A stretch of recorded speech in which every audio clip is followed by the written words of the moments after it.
Good evening, I'm Ian Hanamansing. Tonight, the frantic search for survivors after rare December storms spawned dozens of tornadoes in the U.S. Nothing that was standing in the direct line of this tornado is still standing. We're on the ground in Kentucky as people take stock. This is unreal, unbelievable. And scientists piece together what happened. This is December. How is this happening in December? What you need to know about Omicron and rising COVID case numbers as you plan your holidays. And how are you feeling? I'm a little nervous. The push to get kids in Canada's biggest city to roll up their sleeves. Plus, so little snowbird, take me with you when you go. Canadian legend Anne Murray reflects on her groundbreaking career in a rare interview. I did my job, and I did it well. This is The National. If they would let me down there, I would be digging right now. Until daybreak, I would be digging right now if I could. Fingers and all, I would be digging. Just one of the many voices of desperation from the U.S. Midwest, where the search for survivors continues tonight. Battered by powerful tornadoes, communities are still in shock, struggling to come to terms with the magnitude of what happened and what's been lost. The view from above gives a clear picture of the devastation. In Kentucky, the state hardest hit, buildings were torn apart and homes completely flattened. The scale of this storm enormous, producing as many as 30 tornadoes across 6 different states. More than 100 people are feared dead. Many of those were in Mayfield, Kentucky, where a huge tornado ripped through the city center. Katie Simpson is in Mayfield. And Katie, what's happening there tonight?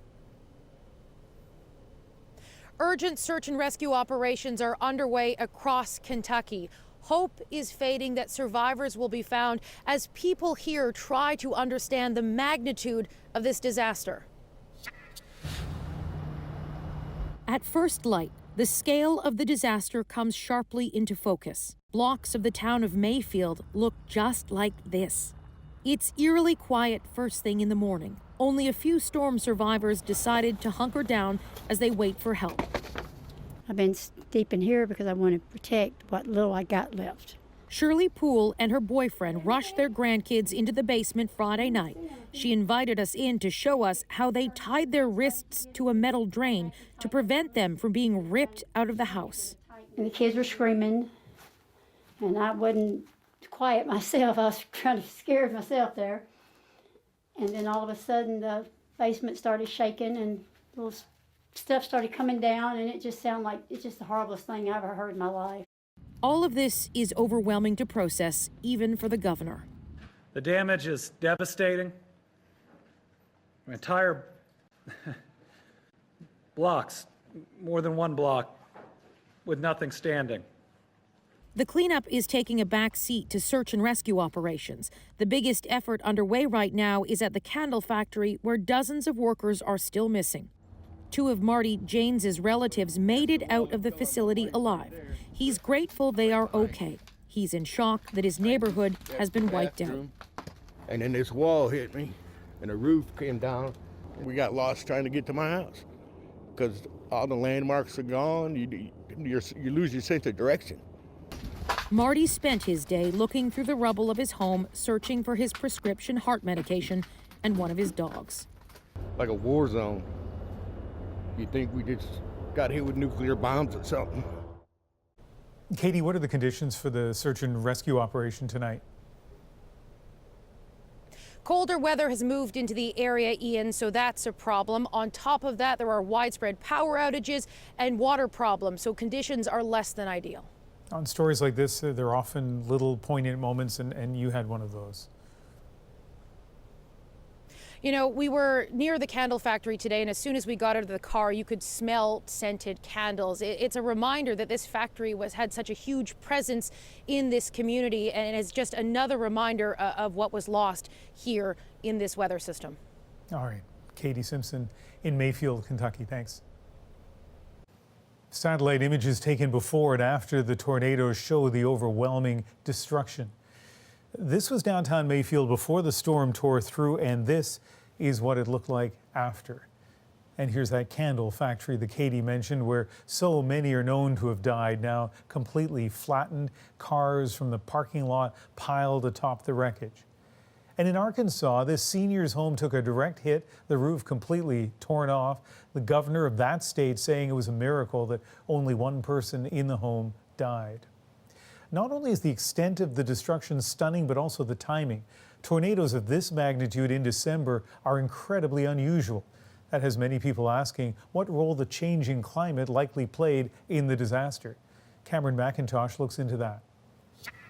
Stunning as this all is, a swath of destruction stretching through 6 states, it's the timing that also has many experts awestruck.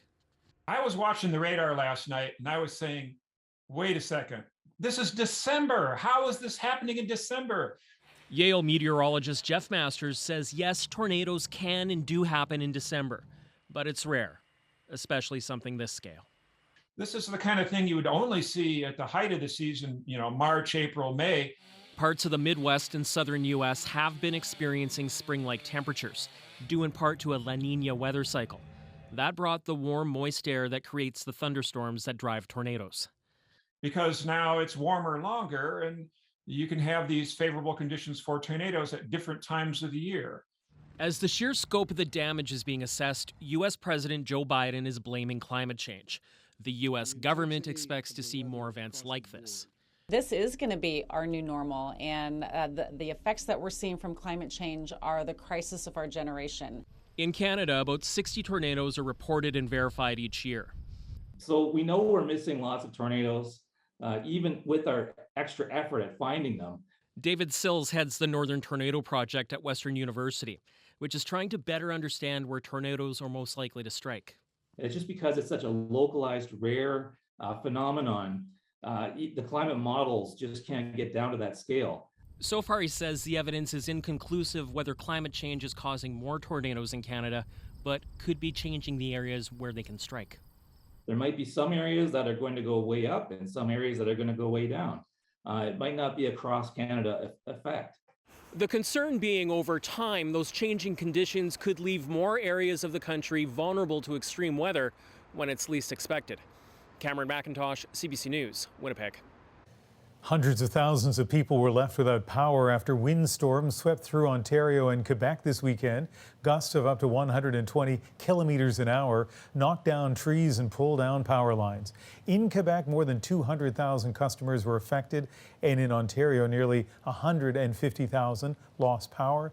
Many left in the dark overnight Saturday. Crews are working to restore electricity, but warn it could take until Monday to get everyone reconnected. Let's turn to the pandemic now. Modeling from the federal government suggests that Canada could see unprecedented case growth in our second pandemic winter. Average daily new cases in Canada since the summer show a double surge. The first hit primarily in the west, this one now driven by Ontario and Quebec, with hotspots also emerging in New Brunswick, Nova Scotia, and Manitoba. But even in those provinces, the rise in hospitalizations has so far been modest. And overall, Canada's COVID admissions are steady, even declining. Susanna De Silva shows us how just weeks before the holidays, the country is bracing for those numbers to get worse. With less than 2 weeks to go, the holiday shopping crunch is on. I'm not done. I actually barely have started. This is my first stop, so.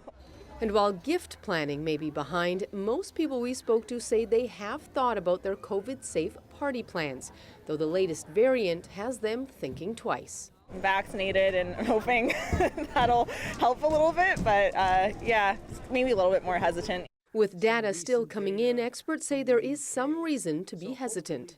It looks like that its doubling time is clearly less and shorter, which means it transmits more rapidly. On Rosemary Barton Live, U.S. Chief Medical Advisor Dr. Anthony Fauci said while Omicron spreads fast, early data may show positive signs. Although the data is still preliminary and you don't want to make any final conclusions, it looks like it might be that the level of severity is less with Omicron than it is with Delta. But he added early indications are that current vaccines may be less effective, prompting the need for that booster. Many provinces are now quickly expanding eligibility. We're an Omicron era now. And it's very clear that 3 doses is better than 2. I would like to see a greater sense of urgency from coast to coast, getting third doses into as many eligible arms as possible. Another tool to slow the spread, rapid testing. The beauty with rapid tests is you can get the results in as little as 15 minutes. An online group has formed to help Canadians find them in their area. Rapid tests are a perfect public health tool to be able to facilitate safe gatherings. Nova Scotia encourages their use. Making it really socially acceptable to get a test, just because you want to be safe and you want to protect your friends and families. But tests aren't widely available in some provinces like BC. Maybe we just need to do what we did last year and just, hold off for the good of everybody. And experts say caution should be part of everyone's holiday plans. Susanna De Silva, CBC News, Vancouver. Worries about the next wave are adding urgency to the effort to vaccinate as many kids aged 5 to 11 as possible. Toronto's Kids Vaccine Day was a massive one-day immunization push. Talia Ricci shows us the journey of 2 young friends to get their shots. This Toronto transit bus has a different route today. Its destination, Kids Vaccine Day. How are you feeling? Good. I'm a little nervous because I'm scared. Outreach workers in communities with lower vaccine rates have been busy. We book appointments by going door to door in our community. We do face some hesitancy, but many people have already got their kids vaccinated. They've shifted their focus from getting adults vaccinated to helping kids and parents feel comfortable, as well as making the experience accessible. I get exhausted. I have MS, so I was like, I'm not driving down, but I thought it would be great for the kids because it's like a party. Doing it together as a community makes it feel safer, makes it feel like, okay, we're going to get it done, we're going to get through. Say hi. We tagged along with Salome and Caitlin on their way to the Scotiabank Arena Clinic. New Toronto data shows that 29% of kids aged 5 to 11 have already got their first doses, higher than the national average of 17%. Sunday's goal, vaccinate more than 2,000 children. We're thrilled with the number of children so far in the city of Toronto that have been vaccinated. We know that it's a slow and steady race. It's not always the quickest. Officials say mass clinics like this will help protect the community as both Delta and Omicron variants spread ahead of Christmas. We know that children 5 to 11 years of age have some of the highest rates of COVID in our city right now. Getting the vaccine as soon as possible before the holidays, though, is going to help around the holiday time. How did it go? It hurt a little bit, but I didn't feel too much. For kids who haven't had their turn yet, Caitlin has this advice. When you get vaccinated, you just look away. You can squeeze your stuffy if you brought stuffy, or you can squeeze your jacket. And as Salome demonstrates, squeezing your best friend's hand works too. Talia Ricci, CBC News, Toronto. How terrific are they? Dealing with outbreaks in their student populations, 2 Canadian universities are cancelling in-person exams. Queen's in Kingston, Ontario, confirmed new outbreaks at 3 student residences Friday. It now says it will find alternate ways to deliver exams or postpone them until next year. And the University of Victoria announced effective tomorrow it will no longer be holding in-person exams. Earlier this week, at least 30 students tested positive for COVID after attending off-campus parties. Ottawa announced tonight it will expand ways for Canadians in South Africa to get home. Until January 7th, Canada will accept travelers on all air carriers tested in South Africa. Now, until now, they had to be tested in a third country. They had to travel home on a limited number of airlines. For more specifics on the rule change, you can visit cbcnews.ca. And South Africa's president is isolating after testing positive for COVID. Cyril Ramaphosa is undergoing treatment for mild symptoms. He wasn't feeling well after going to today's state memorial service for the former deputy president, F.W. de Klerk. It was a wild night in Hamilton, a nail-biter ending the first battle for the Grey Cup in 2 years. On the 2nd and 18, Missouri.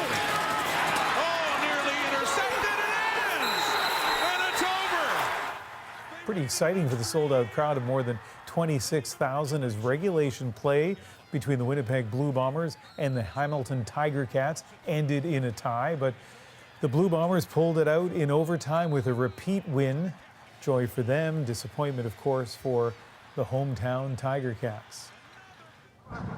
And our Jamie Strachan joins us now live. And Jamie, it was a big game, big crowd, and a dramatic finish. Take us through what you saw. Well, I think disappointment is an understatement. These Ticats fans streaming out behind me, I've seen a lot of anger. I've seen a lot of tears.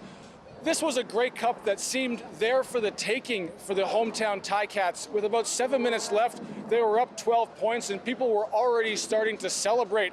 You looked up 7 minutes later, the Ticats had to, cap off a late drive with a field goal just to send this game to overtime, where they were unable to continue the momentum. Winnipeg winning 33-25 to win their second straight Grey Cup, and absolute dejection here at Tim Hortons Field, where there has been a raucous kind of party atmosphere all week. It continued into tonight. It was the largest crowd ever at this field. They weathered the windy conditions. The hometown Arkells provided the halftime entertainment. And with 7 minutes left, like I said, everything seemed in place to cap off that perfect party. But it just wasn't meant to be, and you can really feel the dejection here on the streets, Ian. Of course, this was the first Grey Cup in 2 years. The CFL, because of COVID, canceling last season. It was 2019 when these same two teams played in the Grey Cup. Winnipeg winning that game also, and winning their second straight Grey Cup tonight.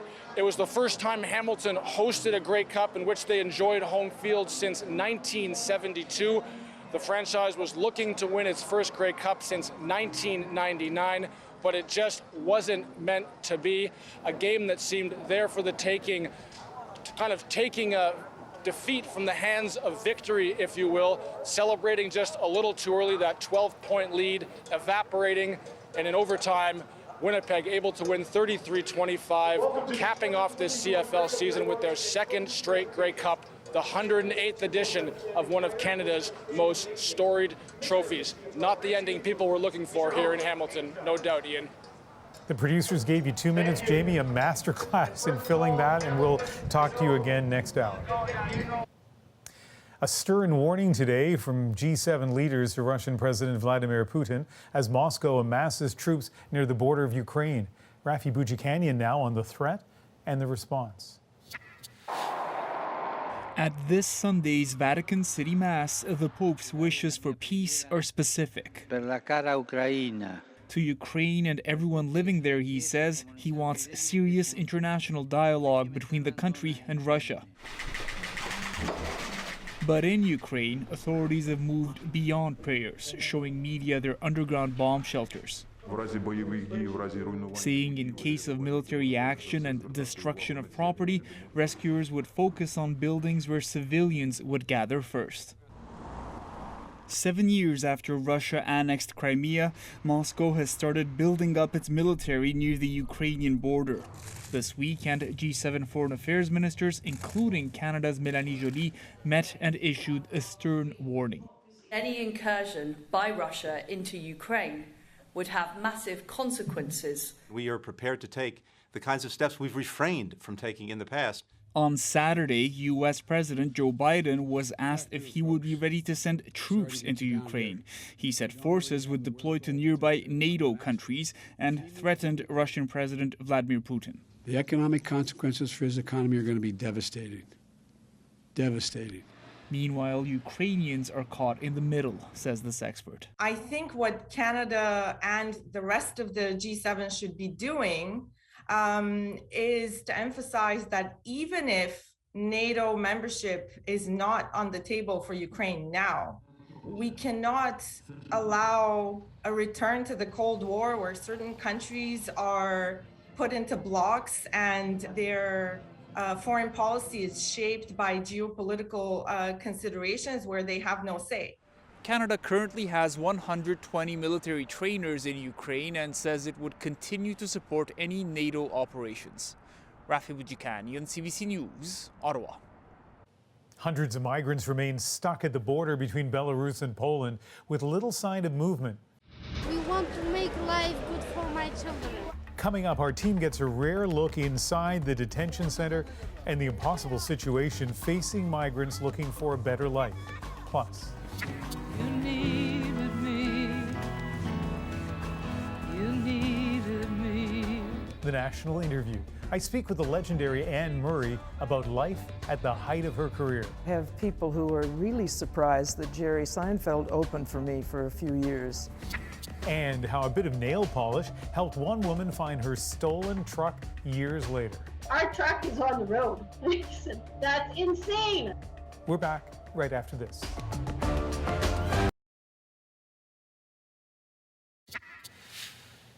Welcome back. We've been showing you how tense things are at the border between Belarus and Poland as Polish forces turn back crowds of migrants from the Middle East.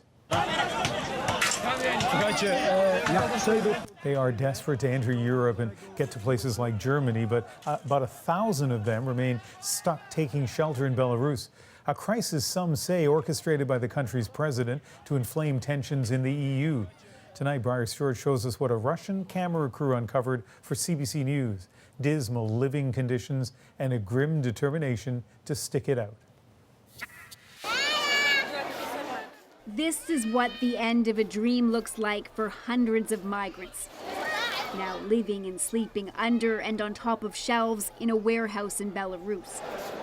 They came to build a better life in Europe and are now trying to carve out some personal space on pallets and soggy cardboard. Some have a few meager comforts, like the tents they used while sleeping in the expansive forest bordering Poland. Go to forest and 8 days in forest, very bad, not food, not eating, no water, and very cold in forest. Leva Assad said she and her family made it to Poland. They spent 4 days there before she says police found them 12 kilometers from the border and took them back to Belarus.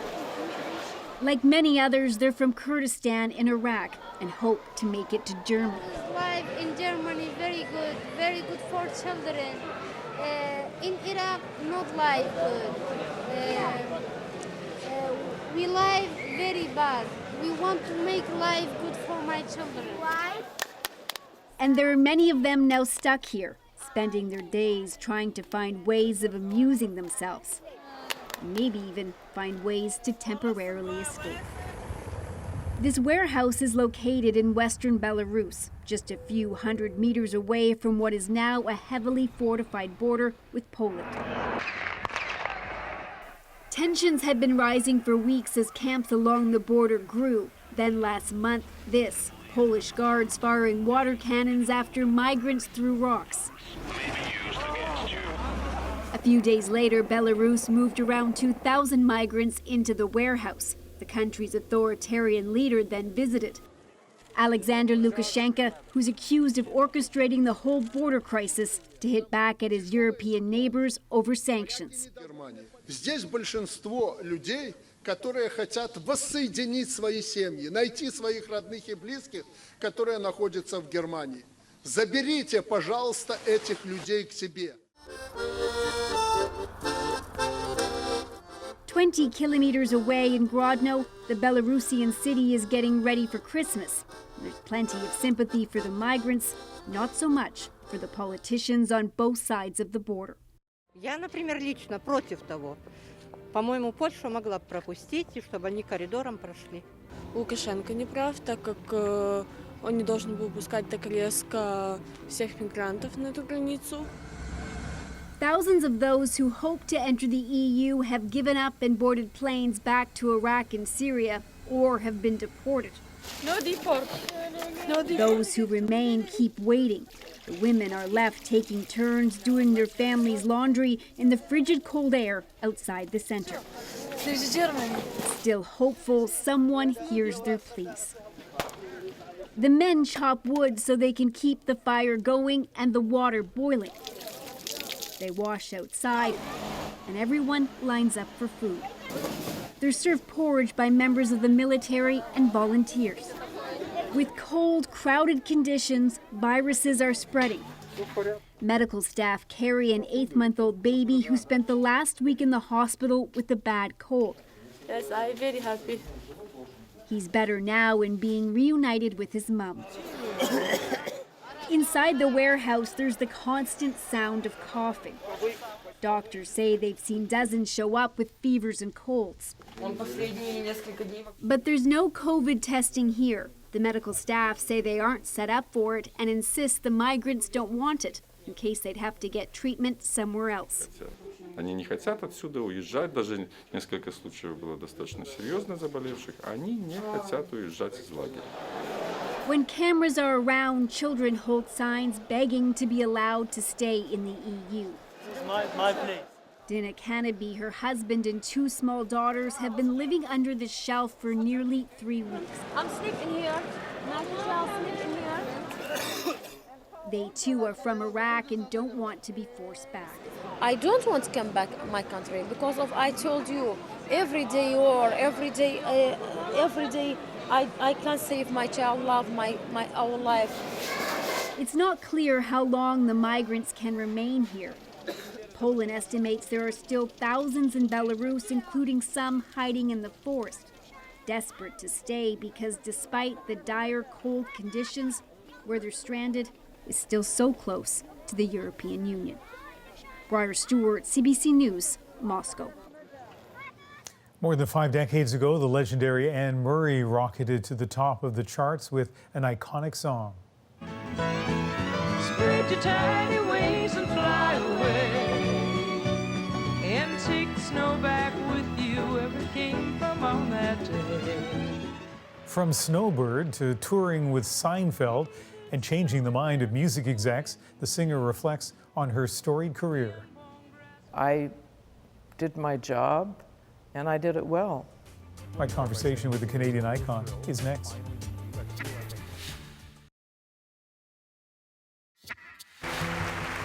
People smile and tell me I'm the lucky one, and we've just begun. I think I'm gonna have a son.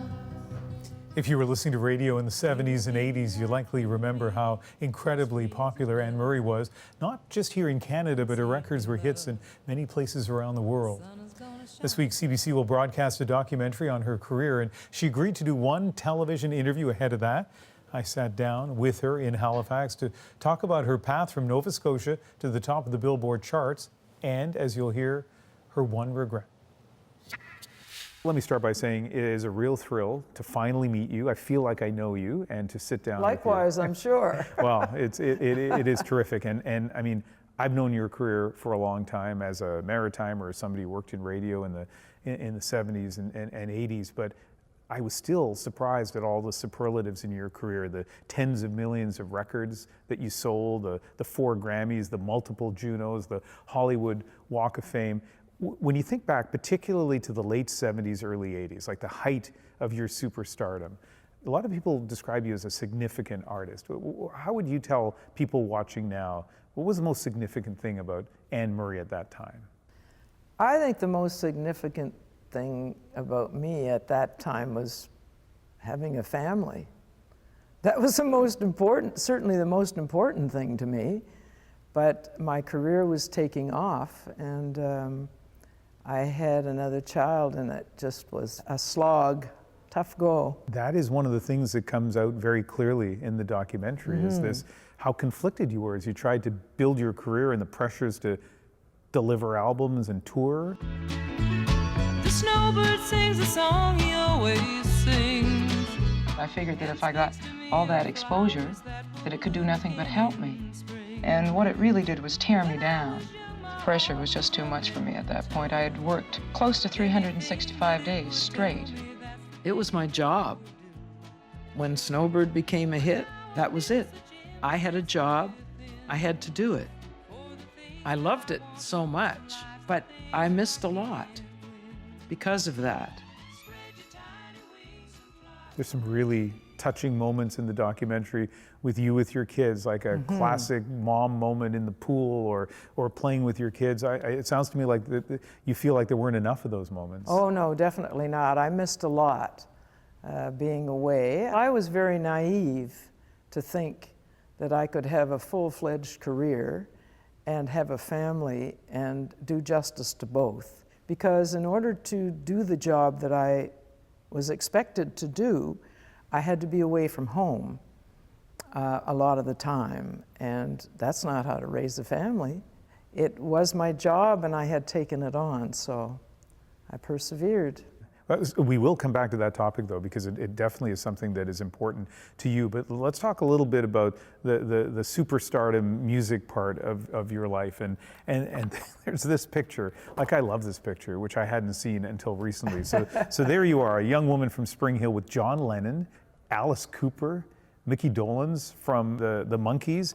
And so I know there's a particular story about this picture, Yeah. but beyond that, I just think of all the people you rubbed shoulders with. You must marvel when you think back to some of the people you had contact with. Well, yes, I actually do. I have people who are really surprised that Jerry Seinfeld opened for me for a few years. Wow. And I go, yeah. Yeah, Jerry was there. I mean, he opened for me in Las Vegas and Lake Tahoe and Reno and places like that. And he hung out with the band. And I knew his act down cold because every night I'd be in my dressing room getting ready and he was on stage. So I knew every line that he had, but he was everything that he was on TV. He was exactly the same. Yeah. So next to you on that table is one of the 4 Grammys that you won. Any Grammy is an amazing achievement. Yes. But the Grammy that you got for You Needed Me, Best Female Pop Vocal, like Yes. that's one of the big awards. That's one of the big ones. Well, that was a highlight for me because up until that time, people seemed to want to categorize me as strictly country. And so when I was nominated in the category with Barbra Streisand and Olivia Newton-John and Carly Simon and who Wow. else? Donna Summer. And I was sitting at home because I was 7 months pregnant, watching and in disbelief when my name was mentioned as the winner. It was quite a thrill. So high that I could almost see eternity. You needed me. So You Needed Me, like any Canadian of my age, is a song I know really well. I've worked at radio stations where we played it, maybe a little bit too much. Yeah, I'm sure.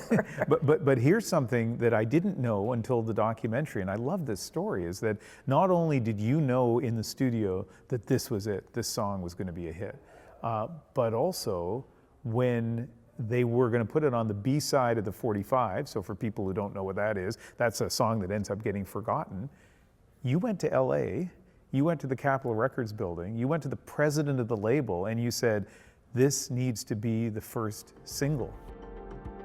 I walked into the Capitol Records tower and I went right up to Don Zimmerman's office. He was the president of Capitol at that time.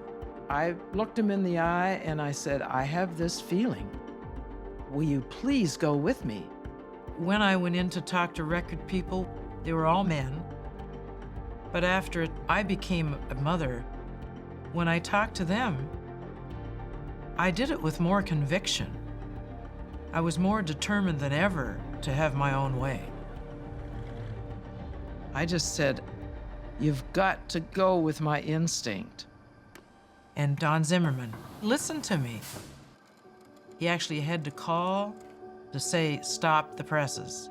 We're gonna do You Needed Me as an A side. What's amazing to me about that story is 2 things. First of all, your confidence and commitment to do that. Like, yes. I don't know that a lot of artists would feel comfortable doing that. And that secondly, that he did do it. I mean, what does that say about... Well, that was the most amazing Yeah. thing. For me, I knew it. There was no question in my mind that this song was special. And he acquiesced so quickly. So maybe he felt kind of the same way. I don't really know. I don't think I was so surprised that he agreed so quickly that I never ever discussed with him why he was so agreeable. If I named songs like Snowbird, Danny's song, or You Needed Me, could you guess who my next guest is? Anne Murray. You Needed Me was huge from the UK to Australia, #1 in the States. But international stardom never changed that down-home style. You want me to take my shoes off? Devil.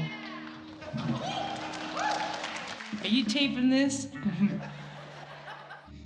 Anne was super beautiful and, had this great vibe about her, but she wasn't overtly sexualized. She led with her integrity, her voice, her thoughtfulness, and, you know, women looked at that going, you don't have to cater to what men think about music. I love that quote. So Jan Arden says, you're super beautiful, but not overly sexualized. This is, you know, in your career. Well, what do you think of that assessment? That's pretty accurate. I mean, I was a tomboy. I never really thought about that kind of thing. I wanted to sing, is what I wanted to do. And I think I was always true to myself in the sense that I don't think that I was ever that different on stage than I am sitting here with you. I don't think so. The other thing I love about the fact that we're doing this interview is that we're doing it in Nova Scotia. I didn't know where you lived. I didn't know if we were going to have to find you in Vegas or Toronto. Vegas, God forbid. But here you are back home. And how important is that for you?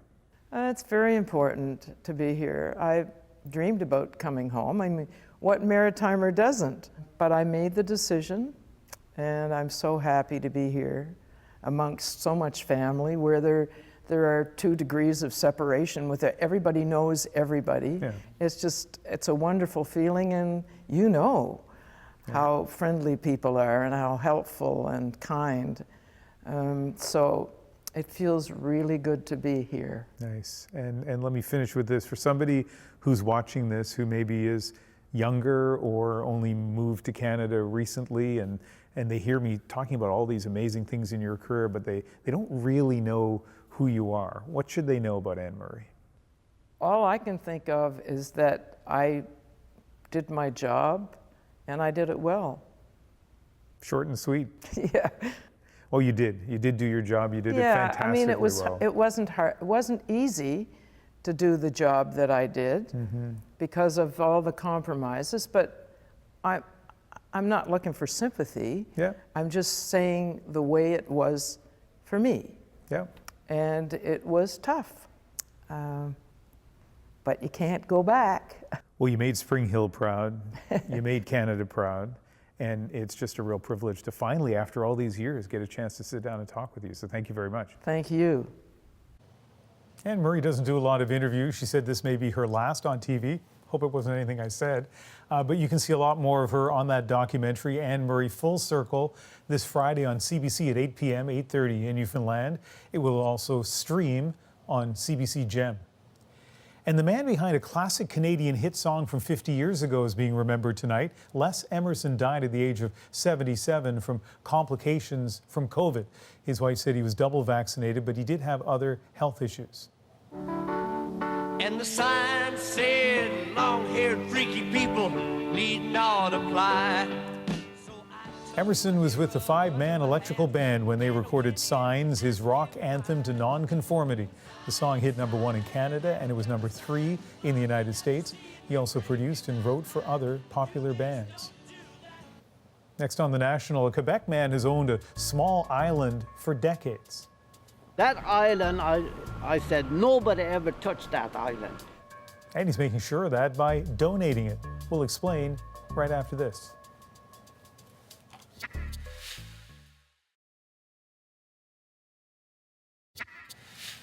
Greater Montreal is one of the most densely populated regions in Canada, but out in the St. Lawrence, between Montreal and Laval, sits a tiny, virtually untouched island. And thanks to one man, it will stay that way, protected from storefronts and skyscrapers by his love of nature and a dash of stubbornness. Here's Jayla Bernstein. 93-year-old Thor Vikstrom has cared for the island opposite his home for most of his adult life. I have no food for them. Now he can rest easy, knowing it'll be protected long after he's gone. That island, I said, nobody ever touched that island. To make sure of that, he's donated the island to the Nature Conservancy of Canada. Ile Ronde sits in the middle of the Rivière des Prairies, nestled between Laval and Montreal. 7 acres of forest and marshland surrounded by 2 major cities. All preserved thanks to this family's love of nature. I remember sitting in the kitchen here, getting up in the morning, just as a little one. Right now I look out there and I see the Canada geese. I see all kinds of beautiful birds out there. And I'd get up at 5 o'clock in the morning and I'd sit up here with you and I'd have a chocolate or milk or whatever I had at that time, and I'd look out the window, and it was amazing. In the 1960s, Wikström bought this land and built his home in Laval, Quebec. He fell in love with the view and the birds that would come and go, so he convinced the owner to sell. I had a heart for nature, and I thought nothing gonna take that away. I know it's gonna be preserved for rest of the eternity, I call it, you know. All the shorelines around him were built up. Developers kept knocking on Wikström's door, begging him to sell, but Wikström held firm. I just could not see this island go away to some crooks, I call it, you know. A successful entrepreneur in the hydraulics industry, Wikström was in the business of building up. He was even consulted on the construction of the CN Tower, but he refused to let city sprawl onto his treasured island. He says he's lost track of how many times someone asked him to sell. I don't have a count of them, but it's more than my two hands.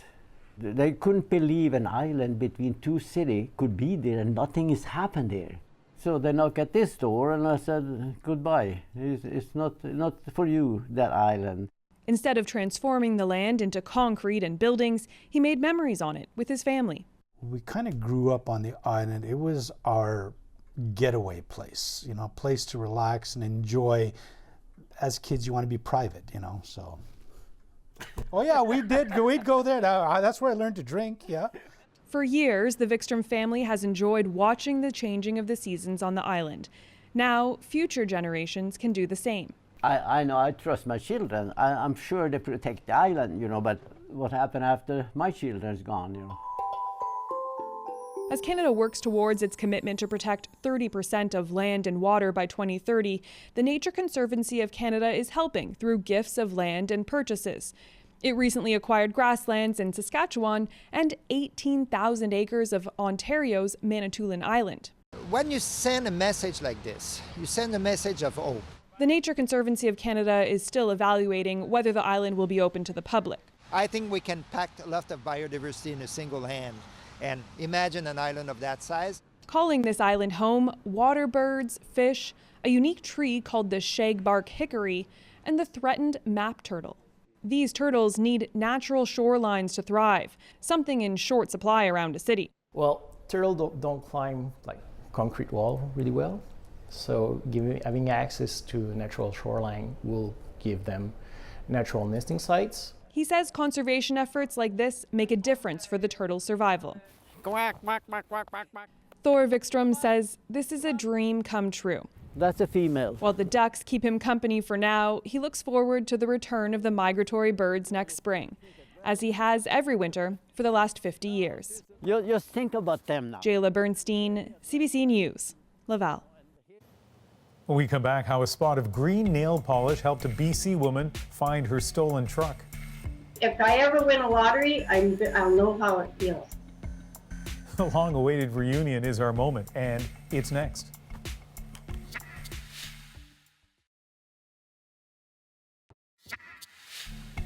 If you've ever had a vehicle stolen, you know how much of a gut punch it can be. It happened to BC's Laura Zimmerman 2 years ago, and she's been looking for it ever since. Would you recognize your vehicle 2 years after it was gone? Zimmerman did, thanks to a spot of green nail polish. Her story is our moment. This is just insane. My cell phone rang, so I pulled over off the highway. And in the meantime, this truck flies by me, and I went, oh, green Ford, just like our old one. So I, finish my conversation, hang up, and I pull out, and I'm, creeping up behind it. And, I get into the passing lane, and I look over, and it says, Camden Motors produce SaaS. Prior to the truck being stolen, someone had siphoned gas and did a bad job on our the door. I painted it with green nail polish. So I'm creeping up beside it, and I look over, and I recognize my handiwork, and I went, what? I thought, I'm going to follow them. They went into the mall. I'm parked like 2 stalls away from her, and I got out, and I'm standing behind her, and I can hear 911 on my line. I said, I want to report a stolen truck. If I ever win a lottery, I'll know how it feels. Okay, so first of all, don't mess with her because she is not going to take no as an answer. She doggedly pursued her stolen truck. That Camden sticker, by the way, the reason it was so obvious to her that it was her truck even before the nail polish, there are only 334 people that live in that town, so the likelihood of a second truck from that same dealership with the sticker, pretty slim. By the way, the people who have the truck now probably aren't the people who stole it. It seems to have been registered and insured, the police say, so who knows who took it. Anyway, she's got her truck back. That is the National for December 12th. Good night.